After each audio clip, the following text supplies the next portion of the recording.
வணக்கம். ரியல் எஸ்டேட்ல நெறைய பேருக்கு முதலீடு செய்யணும் அப்படின்றது தான் ஆசை.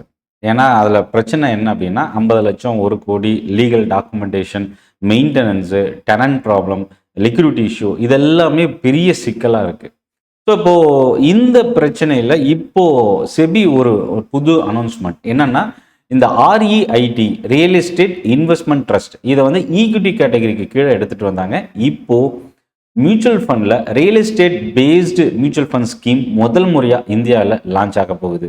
இந்த REIT பேஸ்டு இல்ல ரியல் எஸ்டேட் மியூச்சுவல் ஃபண்ட் பத்தின பாசிட்டிவ் அண்ட் நெகட்டிவ் என்ன இதுல முதலீடு செய்யலாமா, எந்த மாதிரி இன்வெஸ்டர்ஸ் இதை ஃபோக்கஸ் பண்ணலாம், லாங் டேர்மா இல்லை ஷார்ட் டேர்முக்கு பண்ணலாமா, இதை பற்றி ஒன் பை ஒன்னாக பார்க்க போகிறோம். சென்னை ட்ரேடிங் அகாடமி சப்ஸ்கிரைப் பண்ணி வாட்ச் பண்ணுங்க. ஒவ்வொரு வாரமும் ஆப்ஷன் ட்ரேடிங்கான ஃப்ரீ ட்ரைனிங் செஷன் நடந்துட்டு இருக்கு. ஆன்லைன்லையும் சரி ஆஃப்லைன்லையும். லிங்க் டிஸ்கிரிப்ஷனில் இருக்கு, கிளிக் பண்ணி ஜாயின் பண்ணிக்கங்க. என்னோட டெலிகிராம் குரூப்போட லிங்க்கும் டிஸ்கிரிப்ஷனில் இருக்கு. மார்க்கெட் அப்டேட்ஸ், ஸ்டாக் நியூஸ் நீங்கள் ரிசீவ் பண்ணலாம். இப்போ வீடியோக்குள்ளே போகலாம்.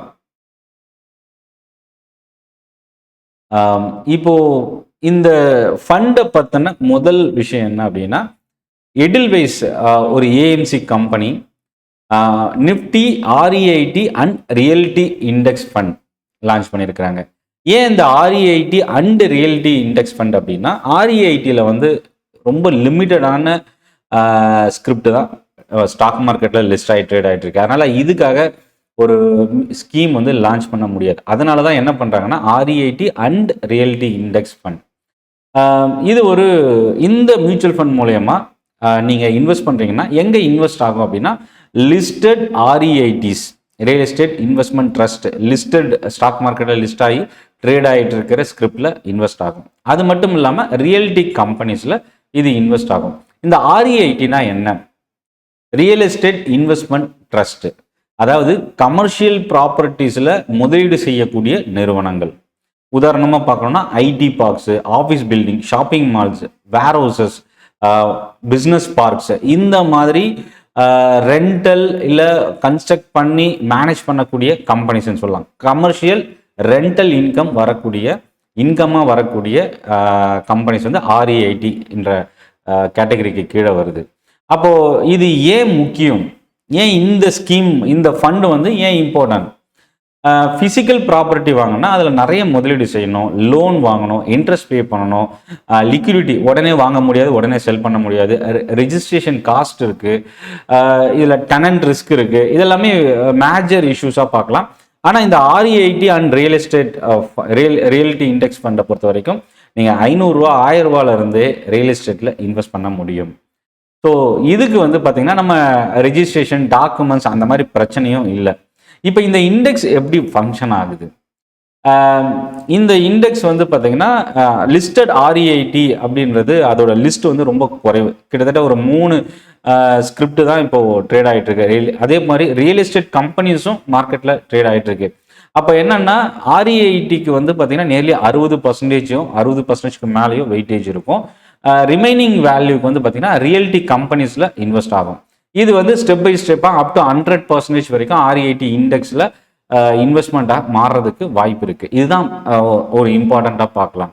இப்போ கரண்ட்டில் ஸ்டாக் மார்க்கெட்டில் லிஸ்ட் ஆகி ட்ரேட் ஆகக்கூடிய REITஸில் பார்த்தீங்கன்னா embassy office parks REIT, Brookfield India REIT, nexus select trust, இந்த 3 ஸ்கிரிப்ட் தான் ஸ்டாக் மார்க்கெட்டில் இவங்க இந்த கமர்ஷியல் ரியல் எஸ்டேட் அசட்ஸை வந்து இவங்க ஓனாக வச்சுக்கிட்டு அது மூலயமா ரெண்டல் இன்கம் தான் இவங்களுக்கு இன்கமாக வந்துட்டு இருக்கு. இப்போ இந்த ஸ்கீம் REIT அண்ட் ரியல்டி ஃபண்டில் யாரெல்லாம் இன்வெஸ்ட் பண்ணலாம் அப்படின்னா, ஈக்விட்டி மார்க்கெட்டோட டிபெண்டன்சி அதிகமாக இருக்குது, என்னோட எக்ஸ்போஷர் வந்து அப் டு 70-80% ஈக்விட்டி மார்க்கெட்டில் தான் இருக்குன்னா அந்த ரிஸ்க்கை குறைக்கிறதுக்கு REIT இந்த ஸ்கீமை நீங்கள் சூஸ் பண்ணலாம். அதே மாதிரி ப்ராப்பர்ட்டி வந்து நான் ரொம்ப குறைவான அமௌண்ட் தான் இருக்குது, ப்ராப்பர்ட்டி வாங்குறதுக்கு நான் ஸ்ட்ரகிள் ஆகிறேன் அப்படின்றவங்களும் இந்த ஃபண்டை வந்து நீங்கள் சூஸ் பண்ணலாம். அதே போல் லாங் டேர்ம் இன்வெஸ்டர்ஸும் இந்த ஸ்கீம் வந்து சூஸ் பண்ணலாம். பாசிவ் இன்வெஸ்டிங் விரும்புகிறவங்களும் இந்த ஸ்கீம் சூஸ் பண்ணலாம். அதே போல் commercial real estate business grow ஆகும் நீங்கள் வந்து ஃபோக்கஸ் பண்ணுறீங்க அப்படின்னா இந்த REIT அண்ட் ரியல்டி இண்டெக்ஸ் ஃபண்டில் வந்து நீங்கள் ஃபோக்கஸ் பண்ணலாம். யார் இதை அவாய்ட் பண்ணணும்? இந்த ஸ்கீம் யாருக்கு ரிஸ்க் அதிகமாக இருக்கும் அப்படின்னா, ஷார்ட் டேர்ம் இன்வெஸ்டர்ஸ்க்கு இது அட்வைசபிள் இல்லை. கேரண்டீட் ரிட்டர்ன் கண்டிப்பாகவே கிடையாது. செக்டோரல் ரிஸ்க் வந்து நான் எடுக்க விரும்பலை அப்படின்றவங்க, போர்ட்ஃபோலியோ முழுவதும் ஒரே தீமில் வந்து எடுக்கிறவங்க, இவங்களுக்கெல்லாம் வந்து பார்த்தீங்கன்னா கொஞ்சம் ரிஸ்க் அதிகம். ஸோ அப்போது இந்த REIT அண்ட் ரியல்டி இண்டெக்ஸ் ஃபண்டில் என்னென்னலாம் ரிஸ்க் இருக்குது? ரியல்டி செக்டார் ஒரு cyclical sector, consistent growth like FMCG மாதிரியோ ஒரு கன்சிஸ்டன்ட் growth இருக்கக்கூடிய செக்டாரில் எக்கனாமிக் வந்து ஸ்ட்ரென்தனாக இருக்கும்போது ரியல்டி செக்டார் ரொம்ப வேகமான வளர்ச்சி இருக்கும். எக்கனாமி ஸ்ட்ரகிள் ஆகும்போது அதோட வளர்ச்சியில் வந்து ஒரு தோய்வு ஏற்படும். ஸோ அப்போ அந்த மாதிரி ஒரு இண்டஸ்ட்ரி. அதே மாதிரி இன்ட்ரெஸ்ட் ரேட் இன்க்ரீஸ் ஆச்சுன்னா, RBI வந்து இன்ட்ரெஸ்ட் ரேட் இன்க்ரீஸ் பண்ணுறாங்கன்னா REITயோட ப்ரைஸஸ் வந்து இம்பாக்ட் கிரியேட் ஆகலாம். அதே போல் கமர்ஷியல் ப்ராப்பர்ட்டிஸோட ஆக்குபன்சி டிமாண்ட் குறைஞ்சா ரெண்டல் க்ரோத்தும் குறையிறதுக்கு வாய்ப்பு இருக்குது. இது ஒரு thematic fund. So diversified equity fund போல் இது கிடையாது. ட்ராக்கிங் எரர் இருக்கலாம். ஸோ இதில் வந்து செபியோட ரிஸ்கோமீட்டரில் வந்து பார்த்தீங்கன்னா வெரி ஹை ரிஸ்க் கேட்டகரி அப்படின்றத கொடுத்துருக்குறாங்க. இப்போ இந்த எடில்வைஸோட REIT and realty index fund வந்து 5 ஆகஸ்டில் ஓப்பன் ஆகுது. 19 ஆகஸ்ட் வரைக்கும் இந்த NFO வந்து இஷ்யூ நடக்குது. இப்போ இந்த ஃபண்டோட ஸ்கீம் வந்து பார்த்தீங்கன்னா பெஞ்ச்மார்க் இண்டெக்ஸ் எதை ஃபாலோ பண்ணுதுன்னா நிஃப்டி, REIT அண்ட் ரியல்டி ட்ரைம் TRIன்னு இருக்கும். ஸோ இந்த இண்டெக்ஸ் தான் ஃபாலோ பண்ணுது. இந்த இண்டெக்ஸ் ஒரு இந்த ஃபண்ட் வந்து ஒரு பாசிவ் ஃபண்ட்.